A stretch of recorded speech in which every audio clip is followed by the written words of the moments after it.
So I'm speaking quietly as the baby is sleeping. My baby. I met today, he's had his fourth day of kindergarten today. And there's another mother there who's really nice. And I think we both twigged that we're both older. And so I ran into her after kindergarten today. And she was telling me that she's got like nearly 10 years of difference between her first and second child. The second child is in kindergarten with my son. And she told me it took 3 years to conceive the first. And it sort of came out naturally in a conversation. I think she asked me what I did, and I said, well, I'm looking now, and I was trying for a long time, and it kind of, my career path sort of, I used to do this, and then I did that because of fertility treatments. And she was like, oh yeah, I know exactly what you're talking about. And then it transpired she'd gone through, actually, just from what she said, much worse than me in its own way, a lot worse. Every situation has its own challenges. And it also made me think, speaking with her, meeting another woman who had also put her career on hold in a way. And she's successful, very successful, from what I understand in what she does. But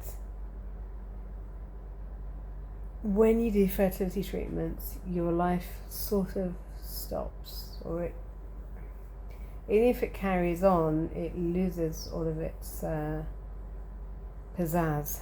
And I mean that in the sense both of what's documented in terms of PTSD and depression and all kinds of negative health outcomes associated with IVF treatments, particularly if you're not successful. But also, even without putting like a clinical psychological label on it,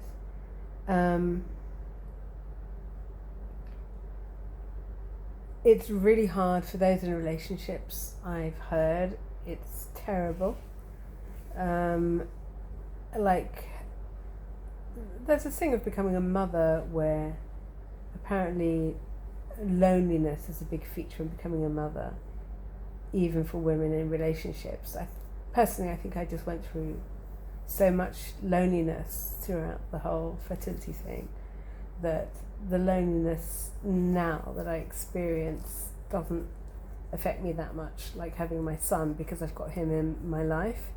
And being lonely in social situations or at the weekends or whatever, it's like nothing compared to what I've gone through during the fertility. Now, why are you lonely during fertility? Because it's an extremely isolating experience, even within a relationship, this I know from friends.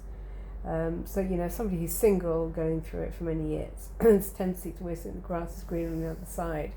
But I don't think it is. I've heard reports of libido packing up. Didn't happen to me when I was single, but I think that's quite common, no libido. And it's just that, like, when you're going through fertility treatments, you're having these drugs pumped into your body.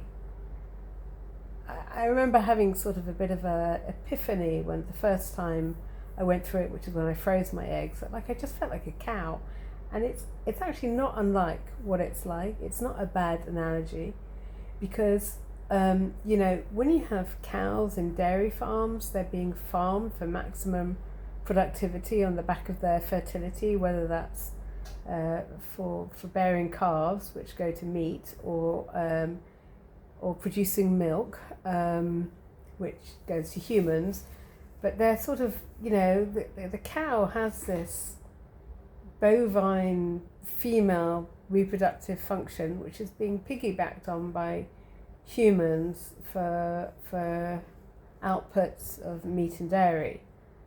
And to that end, in modern dairy industrial farming, the cow is pumped with hormones and then pumped again to expel the milk. And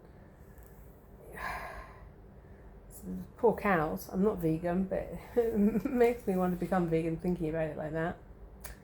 But when you go through IVF, you're sort of going through the same thing. And because we live in a capitalist society, and because doctors have limited amount of time and there's limited budget and they want to see outcomes, it's rare to find treatment protocols where you're given low dosages of drugs to squeeze out a few good quality eggs. Like, there is more on the frontiers of where medicine is going, but it goes against the capitalist outlook, because you see your fertility goes down with the years. So if you've got age-related infertility, they want to get the eggs out of you as soon as possible. That's the philosophy.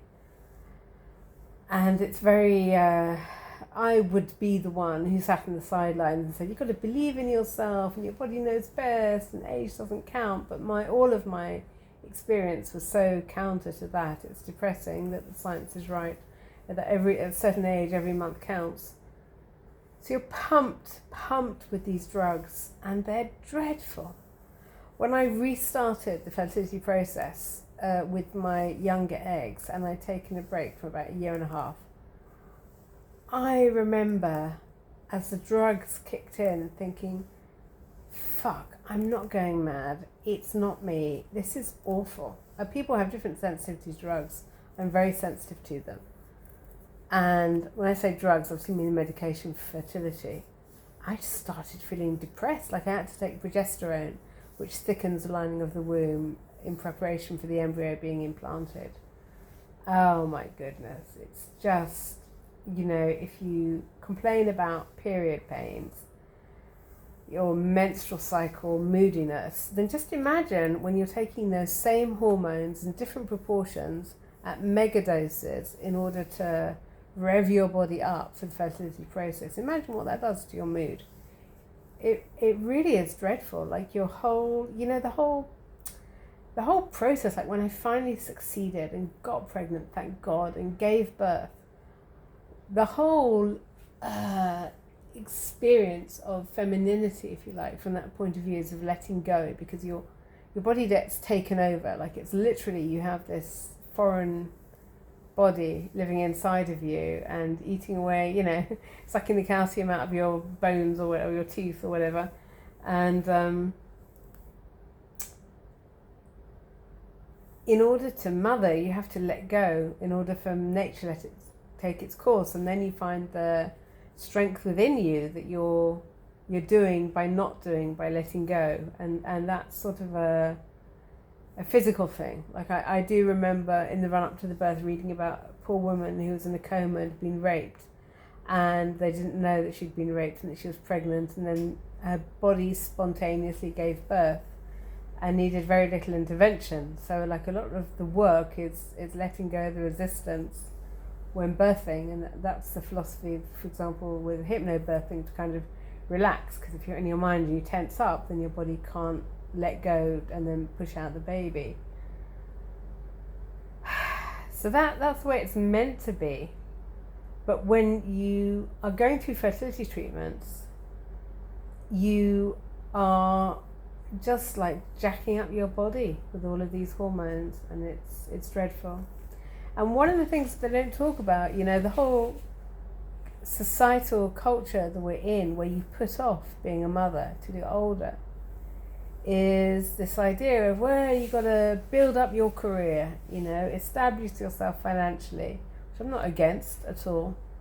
But you just bear in mind that you could be in the other situation, which I think would be my situation, or maybe this other woman's situation, I don't know. But it's just, rather than make it individual, but more generalist, you spend years building up your career, and then you can't maintain or focus on your career because of fertility treatments, if not for the physical strains that it puts you under because of the mental strains, which are real, and everybody is different, but it's not simple.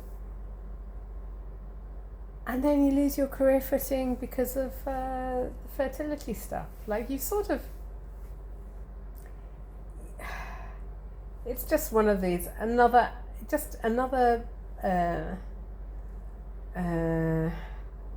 another string in the bow to the reality that being a woman is not as they told us it is, and that you can't have it all. If you're given the choice between, like, statistically speaking, easily getting pregnant, having an easy pregnancy, a healthy baby with less probability of genetic issues, because it's a younger egg and a younger sperm, and then you're back on your feet, and then you go back into your career 5 years later, or you have more energy, so you can burn the candle at both ends with both being a parent and having a career. Or you build up your career and then you just have to let go of everything. I'm not sure the second path is better, but maybe the second path is better if you could just easily get pregnant. But the probability of the high emotional and physical cost of fertility treatments when you're older is very high, and we're just not told about it. And it was very good for me to listen to her, and interesting to hear another woman whose experiences mirrored mine. I do have advantages. I'm a lot more resilient because I've gone through so much difficulty and succeeded. But the awful truth is, if I hadn't succeeded and I hadn't been lucky, if I hadn't been blessed enough to be blessed with an amazing son, and it just, if I, God forbid, wouldn't have the wonderful outcome I've got now, I don't know how resilient I'd be feeling. That's the truth of it. Do you see what I mean? I'd have gone through exactly the same shit, and it's not up to me that it succeeded. I'm blessed. I really am. Statistics were totally against it. It could have very easily not happened. Had it not have happened, I think I wouldn't feel resilient. I would feel weak, and lots of other negative self-judgments, even though there's no reason. Like, started late, it didn't work. There's a good probability that will be the case. And I'm not worth less as a person or a human being or a woman or anything like that. But I think if faced with some personal difficulties, I would maybe be less resilient than I am now. But part of the resilience that I feel is definitely as a result of seeing everything in the perspective of the hero's journey, because he's come, because he's arrived, because of the circumstances of his birth, and decisions that I took, and luck that I had, and generosity that I received. Okay, he's woken up. Bye for now.